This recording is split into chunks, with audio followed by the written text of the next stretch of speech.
코로나19 소식으로 이어갑니다. 오늘 발표된 신규 확진자는 70명, 이틀 연속 두 자릿수입니다. 강력했던 2.5단계 거리 두기의 효과가 서서히 나타나고 있는 건지 아직 속단할 수는 없는데요. 서울에서는 강남 일대 사무실을 중심으로 집단 연쇄 감염이 끊이질 않고 있습니다. 그런데 그 발생지를 분석해 봤더니 특정 지하철역 몇 군데에 몰려 있습니다. 김하영 기자입니다. 서울 강남구 역삼동의 대우디오빌 플러스. 지난 5일 첫 확진자가 나온 뒤 하루 동안 10명의 확진자가 잇따라 지금까지 24명이 확진 판정을 받았습니다. 같은 동에 있는 통신 판매 업체 KT1Q에서도 13명의 확진자가 나왔습니다. 이달 들어 서울 강남구 일대에서만 발생한 집단 감염은 모두 4건 남짓, 확진자 수는 100명에 달합니다. 특이한 점은 이런 집단 감염이 발생한 장소들이 지하철 2호선 강남역과 역삼역, 설릉역을 잇는 선상에 집중돼 있다는 겁니다. 지난달에는 설릉역 부근 금투자 전문기업인 골드트레인과 역삼역 오피스텔 건물 신일 유토비를 중심으로 확진자가 쏟아져 나왔습니다. 2달 전에도 설릉역 부근 빅토리아 빌딩과 역삼역 부근 부동산 관련 업체인 유한 DNC, 그리고 할리스커피 설릉역점에서 집단 감염이 발생했습니다. 비교적 좁은 서울 강남의 특정 지역에 왜 이렇게 집단 감염이 몰려 있는 걸까? 방역당국은 감염에 취약한 다단계 업체나 방문 판매 업체가 입주한 오피스텔이 유독 이 지역에 집중돼 있다는 점에 주목하고 있습니다.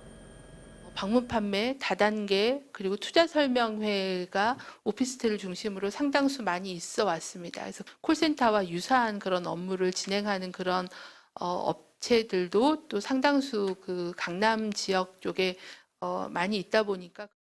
문제는 지하철 환승역을 중심으로 유동인구가 많은 이 지역에서 집단 감염이 지금처럼 계속될 경우 서울과 수도권 다른 지역으로 급속히 번질 가능성이 크다는 겁니다.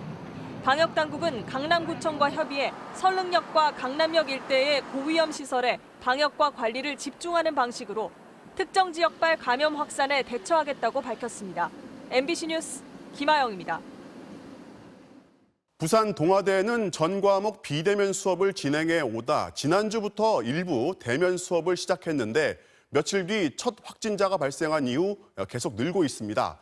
대면 수업을 시작한 다른 대학들도 걱정이 큽니다. 현지호 기자가 보도합니다.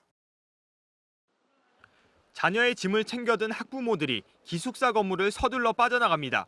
이곳에서 생활하던 학생 3명이 코로나19에 확진돼 기숙사가 폐쇄된 겁니다.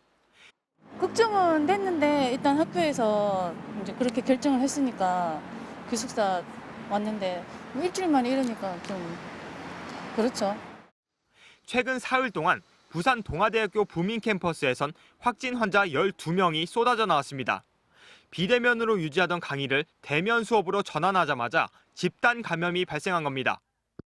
언제까지 이거를 비대면으로만으로 할 수는 없는 상황에서 이제 최소한의 우리 나름대로는 50% 정도 방역 조치를 하자 했는데 결과적으로 지금 확진된 학생 12명 가운데 1명을 제외한 11명은 모두 같은 학과, 같은 동아리 소속입니다. 그중 3명은 기숙사 생활까지 같이 하며 여러 갈래로 동선이 겹쳤습니다. 특히 확진자 대부분은 지난 16일과 17일 이틀 연속으로 동아리 관련 술자리에 참석했던 걸로 확인됐습니다. 외부의 공간에서 식사나 또는 같은 소모임에서의 감염 가능성을 높게 보고 있습니다만 아직은 명확하지 않습니다. 확진자 3명이 나온 기숙사는 동일 집단 격리, 이른바 코호트 격리는 이뤄지지 않고 시설만 폐쇄됐습니다. 기숙사에서 퇴실한 319명은 서울과 경남, 경북, 울산 등 각자의 집으로 돌아가 검사를 받고 있습니다.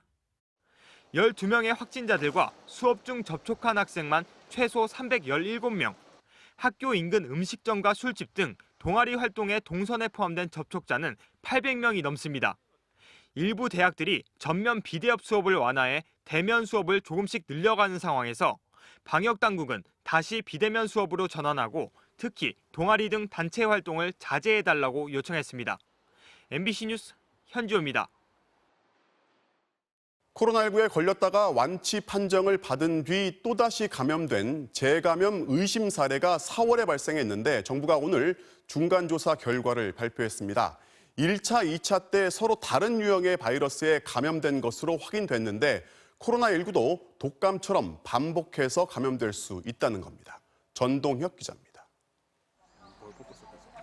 현재 방역당국이 조사 중인 코로나19 재감염 의심 사례는 지난 4월 발생했습니다. 서울에 사는 20대 여성이 3월에 1차로 확진, 격리됐다가 3주 뒤에 2차례에 걸쳐 음성 판정을 받고 퇴원했는데 일주일 뒤 비슷한 증세가 또 나타나 다시 입원한 겁니다. 이 여성은 처음에 확진됐을 땐 기침이나 가래 등 심한 증상을 보이지 않았고 두 번째 감염됐을 때도 첫 번째보다 증상이 미약했습니다. 여성이 감염된 바이러스를 분석한 결과 1차에선 신천지 때 유행했던 V그룹, 2차에선 현재 유행 중인 GH그룹으로 서로 다른 바이러스가 검출됐습니다. 각각 다른 경로로 코로나19 바이러스에 감염됐을 수 있다는 겁니다. 서로 다른 바이러스가 유행을 하면서 생길 수 있는 그런 일이라고 생각을 합니다. 전 세계에서도 재감염 사례가 5건뿐이고 그 내용도 천차만별입니다. 미국, 벨기에, 홍콩의 재감염 사례를 봐도 연령대가 20대에서 50대까지 퍼져 있고 1차 확진 이후 재감염까지의 기간도 2달, 3달, 5달로 다양합니다. 또한 국내 의심 사례처럼 바이러스 그룹이 다른 것은 벨기에와 홍콩, 미국의 경우 같은 그룹 내에서 재감염이 이뤄진 것으로 분석됐습니다.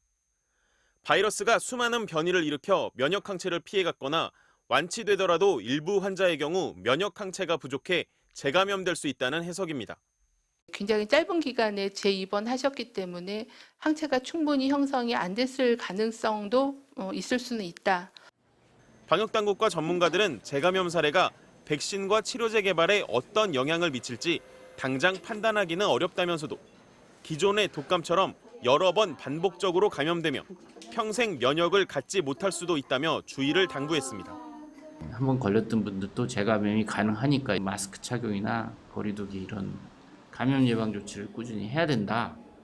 방역당국은 재감염 사례를 더 면밀히 파악하기 위해 재양성 판정 시 바이러스 유전자 분석 등 조사를 강화할 방침입니다.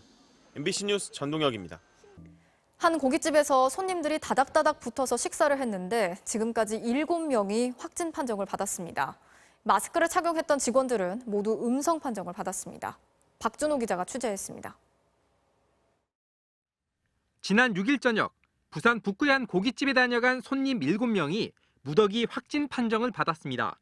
방역 당국에 따르면 20평 남짓한 작은 식당에 21명이 테이블 7개에 다닥다닥 붙어 앉았고 검진 결과 5개 테이블에 나눠 앉아 있던 7명이 양성 판정을 받은 것으로 나타났습니다. 당시 식당은 출입문을 닫은 채 화롯불을 피우고 에어컨을 가동한 것으로 조사됐습니다. 전형적인 밀집 밀폐 공간입니다. 에어컨 틀고 불 피워갖고 더우니까 선풍기나 한풍기 빵빵하게 틀고 그다음에 안에 비말이 많았다고 보셔야 되고. CCTV 분석 결과 손님 21명은 마스크를 안 썼고 종업원 4명만 마스크를 착용했습니다. 종업원들은 마스크를 다 했어요. 그 종업원들은 아무도 안 걸렸어요.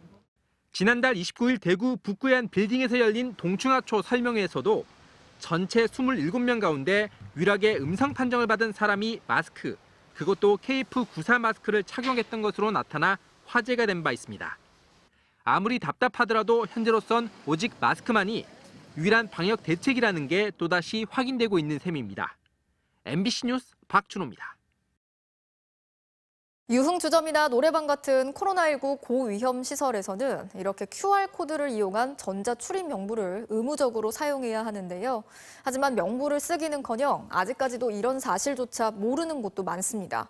우리가 자주 방문하는 생활 밀접 시설에서는 불과 10곳 중에 한 곳만이 전자출입 명부를 쓰고 있는 것으로 나타났습니다. 이재민 기자가 취재했습니다. 서울 시내의 한 음식점입니다. 면적 150제곱미터가 넘으면 반드시 전자명부를 써야 하지만 출입 명부 자체가 없습니다. 명부를 달라고 하자 그제서야 종이를 들춰 보여줍니다. 쓰는 거 아니었어요? 뭐 써요? 뭐 명부 이런 거 다 쓰지 않나요? 여기 있어요. 손으로 쓰는 명부는 다른 사람이 개인정보를 볼 수 있는 데다 가짜 번호를 남겨도 확인할 방법이 없습니다. 무엇보다 같은 필기구를 계속 돌려 쓴다는 점도 걱정입니다. 이 때문에 보건당국은 노래방과 PC방, 유흥주점 등 감염 위험이 높은 13개 업종에 의무적으로 전자출입 명부를 설치하도록 했습니다. 그러나 계도 기간이 끝난 지 2달이 넘도록 모르는 곳이 많습니다.